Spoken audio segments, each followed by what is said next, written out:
Scared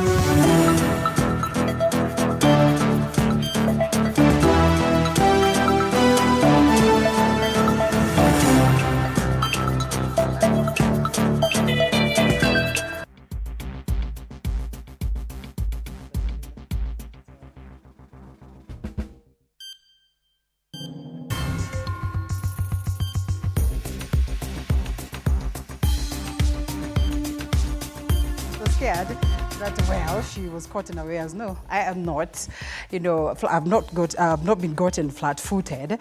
I am set for the show, and that's what it will be about tonight: the evolution of beauty standards in the country and across the globe. Just what is a woman without her makeup? You know, that one thing that gets her to look angelic and all that. And I'll be having that conversation this evening on Hasi.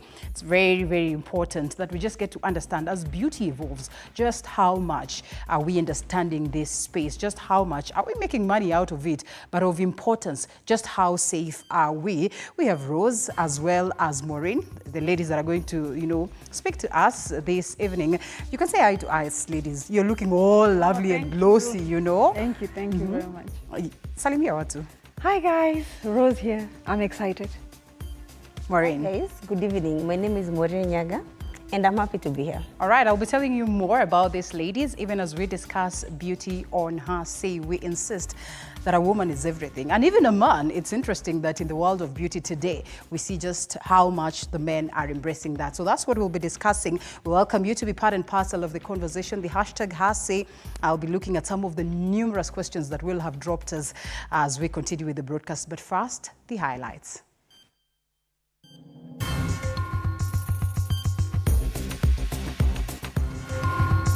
Tonight, bar zote zile ambazo ziko Kirinyaga County zimefungwa kutoka leo. All bars closed in Kirinyaga County as government intensifies crackdown on illicit liquor. And contaminated sugar worth 214 million shillings seized in Mombasa. The UDA party is pleased to appreciate Honorable Raila Amolo Odinga's decision to seek the chairmanship of the African Union Commission. Raila Odinga's campaign for the African Union Commission chair gains momentum. This as UDA party members endorse Raila's bid.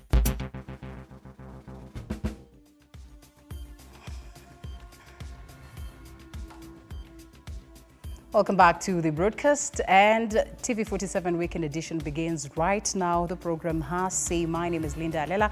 Our sign language interpreter is Catherine Simaloi. Once again, the lines are open for you to call us live. We'll be looking at some of the comments that you drop us. 22047 is the SMS short code, even as we continue with what is in the world of news and of importance later on to that conversation. Now, all bars will remain closed in Kirinyaga County as the war against illicit brew intensifies. This directive comes days after 17 people lost their lives after consuming alcohol laced with ethanol. Speaking in Mwea East constituency, that is during their mass burial ceremony, Kirinyaga Governor Waiguru emphasized on the urgency of the situation and instructed the county government to initiate a rigorous verification process for licensing with the aim of shutting down any bars found to be operating illegally, as Elizabeth Atieno now details. It is the cry, pain and sorrow of a widow yet to come to terms with the unfortunate demise of her dead husband. This widow is among 17 families mourning the death of their loved ones who succumbed after consuming illicit liquor at the California bar in Mwea, Kirinyaga County. On Saturday, a somber mood engulfed Kagai Primary School as family, friends and leaders paid their last respects during the mass funeral service of the 17 victims. Kirinyaga County Governor Anne Waiguru has strongly condemned the incident, ordering for the closure of all bars in Kirinyaga, further directing that those found selling illicit brew should have their licenses cancelled. Bar zote zile ambazo ziko Kirinyaga County zimefungwa kutoka leo. I'm just asking the judiciary, huyu governor akisema license ikuwe vetted afresh, hiyo watu wakikimbia kotini, tafadhali msipatie order ya kusimamisha Waiguru afanye kazi yake. The leaders have cited the local courts as the weakest link in the fight against the sale of illicit liquor. This follows claims that the suspected bar owners have been arrested in numerous occasions but are released by the court. The licenses zenye zimepeanwa kwa wale watu wa import ethanol, mimi your excellency na kuomba zikuwe cancelled, then we form a committee. Tukiwanyang'anya license, wanaenda kotini, wana operate without a license. This particular person did not have a license, kwa sababu nilikuwa nimekataa kuwapatia license. Nasikia alikuwa amefungwa, amepelekwa kotini mara 16. Who is failing who? Hii sumu yote nauzwa hapa Kenya, mahakama ndio imekubalia sumu nauzwa. Some senior and junior officers linked to the Kiamashiri and Kangai police stations are in hot soup following Deputy President Rigathi Gachagwa's directive demanding for their immediate suspension. There is no way a chief, an assistant county commissioner, a deputy county commissioner or county commissioner can run a bar anywhere in the country. This is the directive from me. Utachagua hiyo bar ama kufanya kazi kwa county government ya Kirinyaga. On Friday this week, Interior CS Professor Kithure Kindiki vowed to press charges against John Murithi, the proprietor of the California bar that was the scene of the tragedy. Elizabeth Atieno, TV 47. And now the Kenya Revenue Authority officials have seized contaminated sugar valued at 214 million shillings in Mombasa County. The contaminated sugar was uncovered at the privately owned container freight station CFC Michelle Courts and was allegedly imported by one Rehema Badi, who is associated with the Elevon Logistics Limited. The seizure, of course, comprising 46 containers, was made based on documentation seized by the Kenya Ports Authority and Kenya Revenue Authority, indicating that the sugar had been brought into the country late last year, as Paul Kigburubi details. A multi-million-dollar deal involving contaminated sugar was intercepted before it could circulate in the market as it was impounded in Mombasa.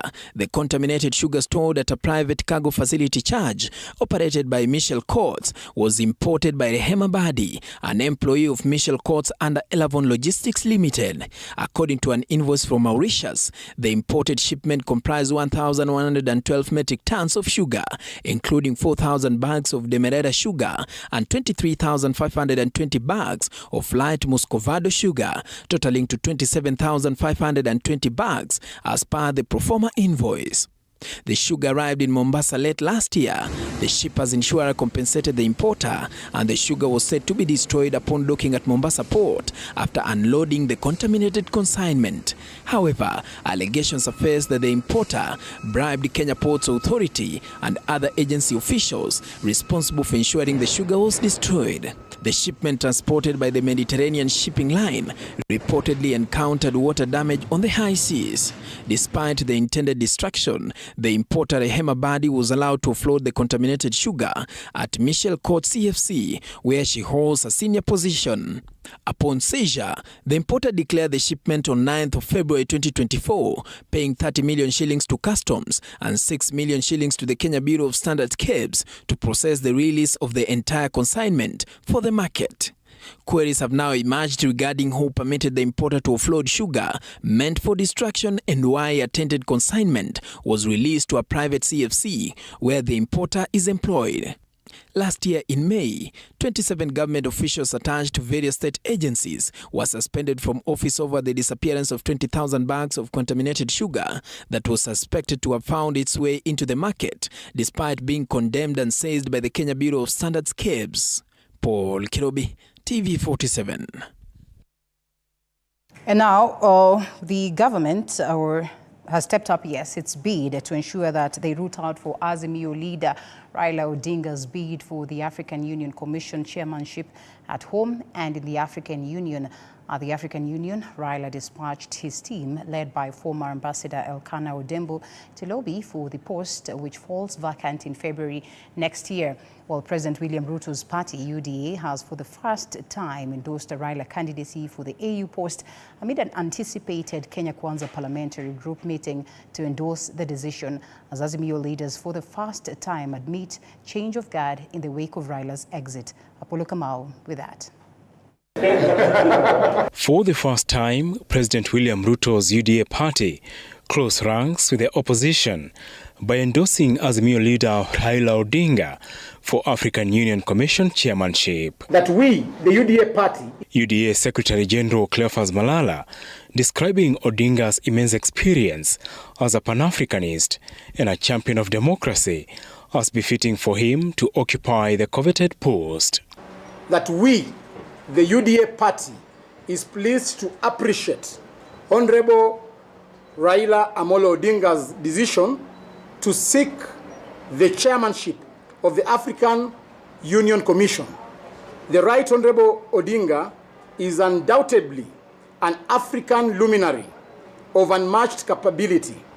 We join many across the continent in restating that Honorable Raila deserves the AU Commission chairmanship, given his distinguished accolades and contribution to the socio-political landscape of the East African region and the continent as a whole. According to UDA, Kenya Kwanza is scheduled to hold a parliamentary group meeting to endorse Odinga's candidacy for the post, which falls vacant early next year when the current term of Charles Musa Faki comes to an end. A joint PG meeting to be attended by members of the Senate and the members of the National Assembly, drawn from the parties in the coalition of the Kenya Kwanza. And a part of the agenda and part of the thing that we seek to endorse, or we seek to discuss and also hear the views of the members of parliament from the Kenya Kwanza, is the candidature of Right Honorable Raila Amolo Odinga. Their Azimio counterparts, led by Siaya Governor James Orengo, while welcoming the decision, said the move should not be interpreted that Odinga has quit local politics ahead of the 2027 poll. And I want to remove any doubt for any doubting Thomases that Raila's rights under the Constitution have not been suspended. He has a right to participate in the political affairs of Kenya, both as a citizen and as a patriot.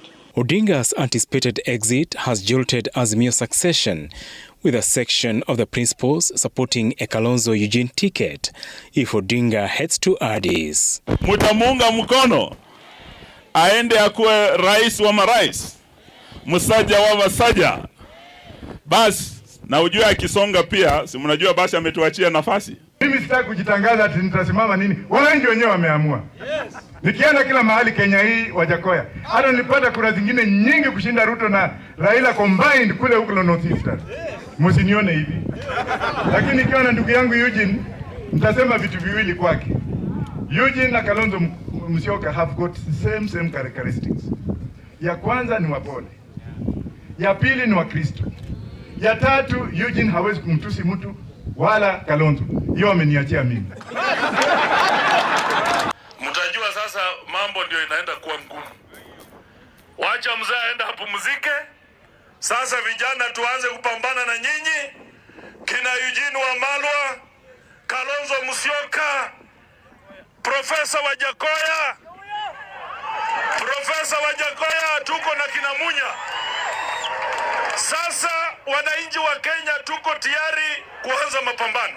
At the African Union Heads of State and Government Summit, where President William Ruto is leading a strong diplomatic delegation, Principal Secretary in the Ministry of Foreign Affairs Korir Sing'oei met Odinga's emissary Elkanah Odembo, a former ambassador to the US and France, where they resolved to work together in lobbying for Odinga. Apollo Kamau, TV 47.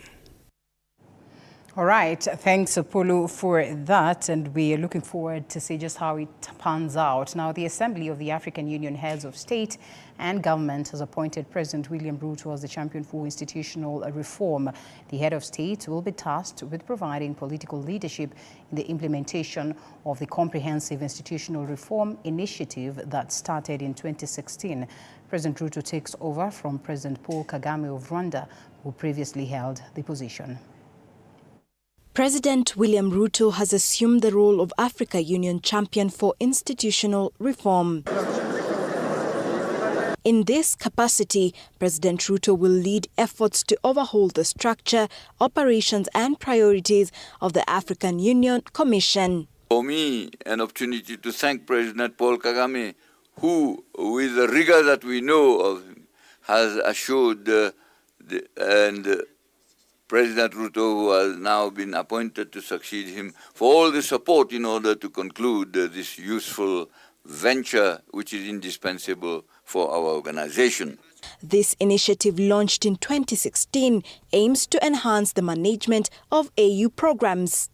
Palestine and Speaking during the opening ceremony of the 37th Africa Union Summit, leaders emphasized the need for reforms in the global financial system, stressing its critical role for the development of African nations. It needs strong regional and continental platforms where national development challenges from a geographical, logistics, and security perspective are taken into consideration. And amidst the challenges posed by climate change, Ruto has reiterated his call for African nations to unite in implementing the Nairobi Declaration adopted during the Africa Climate Summit. Finance for adaptation lags behind considerably that of mitigation, and progress on adaptation financing is slowing as climate impacts rises, as confirmed by the 2023 UNEP Adaptation Gap Report. The head of state has at the same time urged African countries to do away with trade barriers within the continent to attract investors. Sheila Chelangat for TV 47. All right, thanks Sheila for that. Now elsewhere, there have been extensive calls for unity for the Mount Kenya region, dominated, of course, at the funeral of former Deputy Inspector General of Police King'ori Mwangi, with Deputy President Rigathi Gachagua extending a warm welcome to Mount Kenya leaders from the opposition, including retired President Uhuru Kenyatta, urging them to collaborate with the Kenya Kwanza administration for the sake of regional unity. Gachagua said he is ready to meet and reconcile with the retired president, highlighting their long-standing friendship preceding political differences stemming from the 2022 elections. Deputy President Rigathi Gachagua extended a warm welcome to Mount Kenya leaders from the opposition, including former President Uhuru Kenyatta, urging them to lend their support and collaborate with the Kenya Kwanza administration for the sake of unity in the entire region. Speaking in Tetu, Nyeri County during the funeral service of former Assistant Inspector General of Police King'ori Mwangi, Gachagua said he is ready to meet and reconcile with the retired president, emphasizing their long-standing friendship that predates political differences which arose during 2022 general elections. I wanted to come and greet him because I've not seen him for a while and tell him it is well. He is our son. He's our brother. We had some little disagreement. It is over. Elections are over. There is a new government and he's our leader. Gachagua emphasized the importance of unity in the region's political landscape, saying its significance in national politics and hinges on the cohesion of its people, further urging Kenyans to remain united and avoid inter-county politics, emphasizing the need for national growth and development. Please, you guys, dignify our community. We are people who are known to be peaceful and respectful. It was very embarrassing to me as the leader of this region, and it's something that we don't want to happen again. But here in Nyeri, in Murang'a, in Laikipia. Among the leaders who attended the event were Cabinet Secretary for Public Service Moses Kuria and Kiambu Senator Karungo Thangwa, both of who voiced their support for the Deputy President and commended his efforts in uniting leaders from across political spectrum. Na wacha niwaambie kwa zile harakati ambazo rais na makamu wa rais na serikali yetu imefanya, uchumi wetu umeanza kufufuka. I know you're the uniting factor, not only in Mount Kenya, but where all of us, those who speak this language, come from. Nelson Mwareza, TV 47. And Baringo South Sub-County is facing a shortage of JSS teachers, and which has been occasioned by the runway insecurity in the area. According to the Director of Education in the area, Baringo North requires an additional 119 teachers, saying majority of teachers are turning down offers to teach in the area. Here is Wanji Sustin with more. Speaking in Marigat, Baringo South Education Director George Ageyo has expressed concerns over the reopening of schools affected by banditry. According to Ageyo, the area has a shortage of 119 JSS teachers, urging the government to intervene. The big challenge we have JSS, we have schools that were rehabilitated last year, so they didn't have, that is the bandit areas, they didn't have grade 7 and 8. So we didn't give them grade 7 last year. But now they have grade 7 and the children are many, more than 30. But there is no new registration of JSS. So their children are too far from other schools to go to those schools that they are required to go to. So we have children who are stranded. The schools they can go to is very far, and they don't have JSS registration in their own school. He has at the same time urged qualified teachers with the diplomas and degrees in primary education to assist in teaching grades 7 and 8, noting that this will ensure that learning continues while they await the ministry's promise to recruit 20,000 teachers. We have a shortage of about 119 still required, meaning about additional 2 teachers per each school. But currently we are persuaded, because we have only 6 primary classes, we have persuaded teachers who are able, the teachers with diploma or graduates who are teaching in the primary schools, to join in and start helping in subjects that they can in grade 7 and 8. Baringo South Member of Parliament Charles Kamren have urged the government to take affirmative action, noting that students in banditry-prone areas are yet to fully integrate into the new education system adopted in the country. They should consider affirmative action in regions like my region here, because of banditry, because of challenges that we have undergone. We need, and I want to, because I have those who have graduated, we will need, when the moment they will be employing, they consider the residents of these bandit areas, because they know how to survive and how to live and move with this population. So I call upon the government to consider us on that. The education sector in Baringo County has been severely affected by rampant insecurity caused by frequent bandit attacks. Wanji Sustin, TV 47. Now let's cross over to Nakuru County, where 27-year-old Daniel Nderitu, a resident of Bahati in Nakuru County, has emphasized on the importance of polytechnics, technical vocational education training institutes, that is TVETs, as fundamental drivers for growth and competitiveness on a global scale.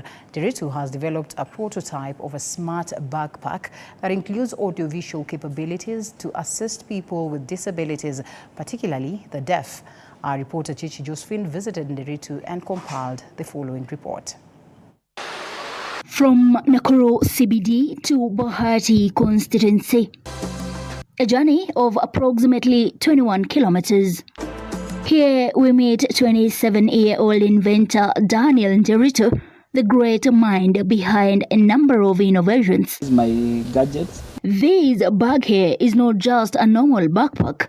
It is a prototype smart backpack that has an audio-visual capability aspect that aids people living with disability. This bag Nimeitengeneza kwa sababu nimekuja kugundua in our society kuna watu ambao maybe they have hearing impairments. So hao watu hata ukiwa wakati ukikuja nyuma yao wapigie honi mara ngapi hawatasikia. Nderito explains how the backpack communicates with the deaf through vibration prompts on mobile phones and with the blind using proximity sensors. Hii bag iko na kamera. Hii kamera ina trace moving vehicles behind you. So ukiwa na hii bag ukiwa umebeba unaona kuna moving if at all kuna moving vehicle behind you inakutumia SMS is connected to the phone. So ukipata alert kwa simu yako inakwambia there is something behind you. So unaona hiyo vibration, huyo mtu anaweza kosa kusikia sauti lakini vibration atasikia. In addition, the device comes with a CCTV camera to promote security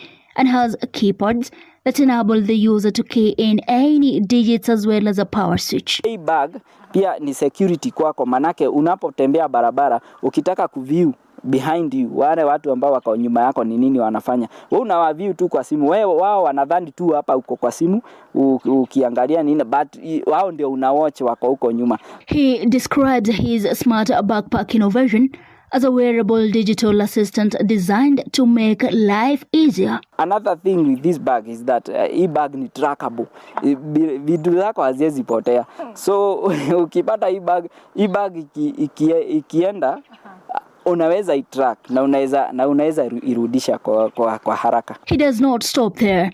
Nderito has gone a notch higher and come up with a solar-powered segregated waste bin that is integrated with sensors that exploit Internet of Things and artificial intelligence. This gadget ambayo tunasema ni electronic automatic dustbin imekuja kusave sana watu ambao wako na ulemavu, maybe hawana miguu, kuna zile za kukanyanga, but this one is a nice one because it has an IR system that can sense na pia inaweza sense anything, inaweza sense mkono, inaweza sense nguo. He says he is a witness of how city dwellers are irresponsible in handling waste, prompting him to start looking for ways to conserve the environment and disposal of waste in a hygienic manner. Nimeifanya hivi because it is a cross dustbin, so haitakuwa exposed to environment, so kile ambapo utakuwa una dump pale hakiko exposed to environment. The two main features of the smart bin are the automatic sensor, which opens the trash can when it senses motion, and an overload feature that detects when the trash bag is full. These gadgets saizi ikijaa hautajua, but I'm coming up with an idea ambayo itakuwa inasaidia hii machine ikijaa inakuambia. Nderito explains that the automatic sensor bin offers convenient and hygienic waste disposal and is more convenient and hygienic than other types of waste bins, as one does not have to touch it. Mahali ambapo tumefika kwa ile world ambayo tunaishi in a world of don't touch. Hii ukidump alafu utoe mkono inajifunga. So hii ni matter of don't touch. However, nothing goes without challenges. This is just a concept. You know when you have an idea and you have a resource that is available, that's what you use. So nimetumia hii because this is what it is available to me. He speaks of the crucial role played by TVET and vocational training centers on innovation, affirming that it is not merely about obtaining academic documents, but about equipping Kenyan learners with the practical skills and knowledge required in today's dynamic industries, as he calls upon the government to empower talent in villages. Napenda kuaddress President William Samuel Ruto. Ni president wetu tunampenda sana. Hizi idea anapoziona, hizi idea zimetoka tu hapa chini. Ine support ambayo pia president anaweza ni support nayo, I will totally appreciate. Chichi, Josephine TV 47. Isn't that lovely? All the best to him. Now, tens of students today graduated from the Aga Khan University, capping a historic 40th anniversary for the institution. Education CS Ezekiel Machogu presided over the graduation of 159 students at Aga Khan University here in Nairobi. Cape Media Group editorial director Masharia Wamogo was among the 159 students who graduated with a master's in media leadership and management. Take a look.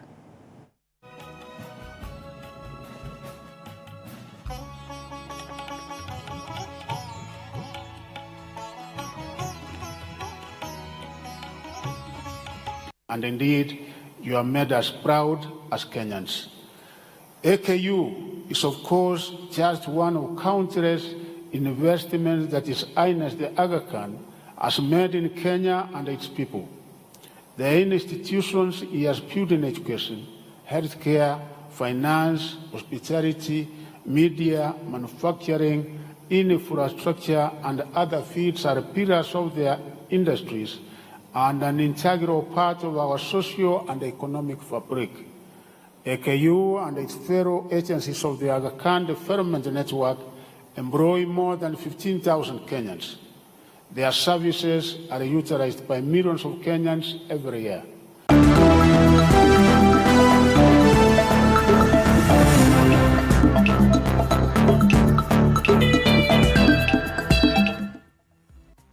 Well, congratulations to our boss right there, as well as all the graduates. Now we get to the sports beat, and that Pastor Justus Madoya is one of the local professional golfers who will present the country in the 2024 Magical Kenya Open at Muthaiga Golf Club that begins February the 22nd to February the 25th. The Great Rift Valley Lodge and Golf Resort player has featured in the European Tour event that is for the last 10 years. The winner of the Muthaiga League of Safari, that is Tour credits his mother for gives credit to the mother for helping him excel in the sport, which also puts food on his table. Tony Kwalanda caught up with the pro after his practice round and filed this report. Thank you so much. Thank you. Justus Madoya juggles between the tee box and the pulpit, and this combination is what has put him amongst the top professional golfers in Kenya. The associate pastor from the Ministry of Repentance and Holiness will fly the country's flag at the 2024 Magical Kenya Open Championship at Muthaiga Golf Club from the 22nd to the 25th in Nairobi. I minister into the Ministry of Repentance and Holiness under the umbrella of the mightiest prophet of the Lord, Dr. David Edward Wall. How I met with him, it was in South Africa again. I went to play for the national team, and we got one of the journalists, and he asked us, there was a prophet who came here and he raised our cripple. And I was like, how? There's someone who can raise cripple at this time? We were talking with that journalist in South Africa. And he said, yes. We were even amazed as journalists that there's true miracle. So that's the time I started following this prophet of God. And then I decided, and I said, this is the right thing to follow. Born in Karagita, Naivasha in Nakuru County, the 6-foot-tall player spent most of his childhood and adulthood at the iconic golf club situated in the Great Rift Valley. I always say it's my mommy who made it for me to be a golfer. So that's how I found myself in golf. So I used to pass going to school, and later on I found myself coming to play when I'm not in school, come try and help them collect the balls there on the range practice, then later on hit a little, and that's how I became to be a golfer. Then I found one of the sponsor, English guys who were the captains of the club that time, and they took me and they sponsored me in school. The long hitter, who comes from a family of 10, tried his hands in athletics and football before settling for the gentleman's game. I tried football, I played a little bit to a level, but then it was a bit tough, very tough on football. One day we got an accident and I injured my neck. They stayed for 2 months, nobody was helping me, and I was just a hustler looking for the food for myself, vibaruas and what. So nobody could help me, but the lucky thing I had started golf. So then I decided to dump football away and go with golf. Madoya has represented the country locally and internationally, both as a professional and as an amateur for the last 10 years. I was one of the best amateurs in the country, and I used to do it with a passion of loving the game not really the money, but I really loved the game because it could take me around. Because you imagine a boy who have just come from a very low family, where mommy, she's struggling even to pay school fees. And now you have found yourself in a plane, you're going to South Africa because of a game. So it was something amazing that can happen to me. So I really loved it, even without money. That made me love the game. Well, nice one, Tony. All the best to Preston right there. And it's at this point that we close. That is on the bulletin bit. But then again, we have to get to this crucial conversation, her say. And like I have said, or like I said earlier on, it's all about the evolution of beauty standards. They would say, well, it's what it is that you see. But I say that beauty goes right deep inside. And therefore, for you to be able to see what is inside, it's important that the outside then is quite flourishing. And the ladies are on standby. Rose Ntongondu, who was the CEO. I know she's looking at me as though I'm not going to be able to pronounce that. Rose Ntongondu. I got it right? The CEO and founder of Makeup by Rose. You might be knowing her, especially for those who are so keen about the world of beauty in the country, as well as Maureen Nyaga, who's an esthetician. That one is a tongue twister for very many of us, but all the same, I get it right. Thank you so much as well for creating time to be with us tonight. We are just looking at just how much we have evolved in terms of beauty, with all these myths that are sold around, with all these fears that are around, but equally the desire to look beautiful. And also we'll be having Agnes and the team on the other side, just setting up a makeup set where, they'll work on one of them, and perhaps you just get to see what then would be the final product, especially when you are being worked on by a professional. Allow us to take a quick short break, and then we come back to that. But